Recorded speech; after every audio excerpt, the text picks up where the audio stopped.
जीवन निरंतर बहती रहने वाली धारा का नाम है, जो हमेशा एक जैसी नहीं रहती। और इस सत्य को भी स्वीकार करना पड़ेगा कि जीवन का अनुभव हमेशा के लिए सुखद नहीं बना रह सकता है। जीवन की यात्रा के साथ आपको समस्याओं और जिंदगी के विभिन्न पहलुओं का एहसास होता है। यह समस्याएं आपके काम में हो सकती हैं, आपके परिवार में हो सकती हैं, दोस्तों के साथ, या फिर कुछ और। ये समस्याएं तभी पीछा छोड़ सकती हैं जब आप उनका सीधे सीधे डट कर सामना करो और उनसे भागना बंद कर दो। यहां तक कि भगवान शिव भी यही कहते हैं। उनकी ओर से दी गई शिक्षा और सूत्रों से आपको जीवन में अपने लक्ष्य पाने में मदद मिलेगी। आइए एक नजर डालते हैं भगवान शिव की ओर से दिए गए सफलता के सूत्रों पर, जिनके बारे में उन्होंने माता पार्वती से बात की थी। दृढ़ निश्चय ही वो रास्ता है जिस पर चलकर इंसान सफलता को पा सकता है।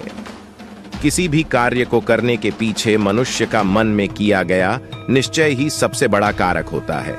अगर आपने अपने मन में कोई काम करने का निश्चय कर लिया है तो फिर लोगों से प्रभावित होना व्यर्थ है, चाहे वह आपके बारे में कितनी ही बुरी बातें कहें।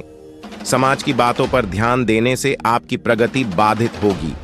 आप लोगों को शांत नहीं कर सकते हैं, भले ही कितना ही प्रयास किया जाए। इसलिए अपनी ऊर्जा व्यर्थ करने से कोई लाभ नहीं। शिव को संसार का सबसे बड़ा योगी कहा जाता है। खुद में स्थिर रहना और परिस्थिति से दूर रहकर भी उस पर पकड़ रखना आसान नहीं होता। महादेव एक बार ध्यान में बैठ जाएं तो दुनिया में कुछ भी उथल पुथल हो, लेकिन उनका ध्यान कोई नहीं तोड़ सकता।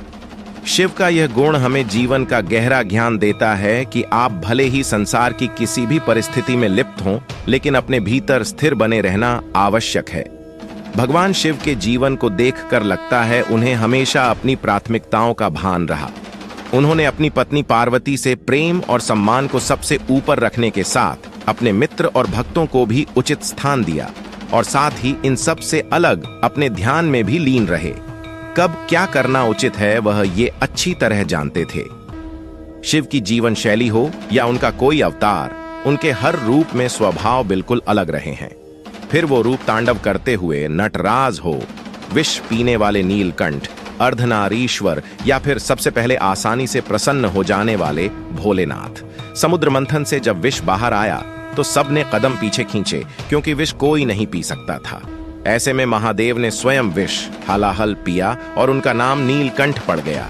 इसका सबक यह है कि जीवन की परिस्थिति कितनी ही नकारात्मक हो, आपको सकारात्मक बने रहना चाहिए।